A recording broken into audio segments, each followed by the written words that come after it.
ñoo ngi ci egguñu nag ci dëkk bi nga xam ni fa lañ jëm waaw mais fi mu nekk nii guide bi moo dëkk fii voilà loolu incha allah xam nga ñoom ay pël lañu dañuy màng ñii nag xam nañ daara ji parce que seen dëkk bi ñu wax Taaxum lu mel noonu amoon na fa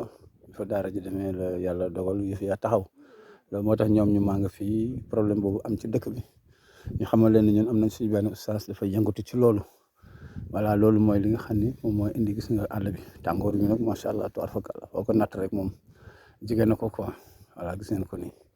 voilà moo noonu incha allah léegi nag ñu ngi xewlu bu ñu paree après ci la ñuy soog a jóg macha allah pour mën a yegg fa mbir ya xewe bu ñu fa yeggee rek lu ñu fa jëlee incha allah di ngeen si jot tey nag moom ñoo ngi ginnaaw Diourbel environ suñu diggante ak Diourbel war na wat 45 à 50 kilomètres lañ ko natt waaw loolu incha allah nga am na tuuti séquence moo jëloon si yoon bi waaw ci àll bi la da ngay dugg Diourbel génn voilà loolu incha allah dëkk la bu xaw ma jàpp tur bi waaye waxtaan woo ngeen doon dégg noonu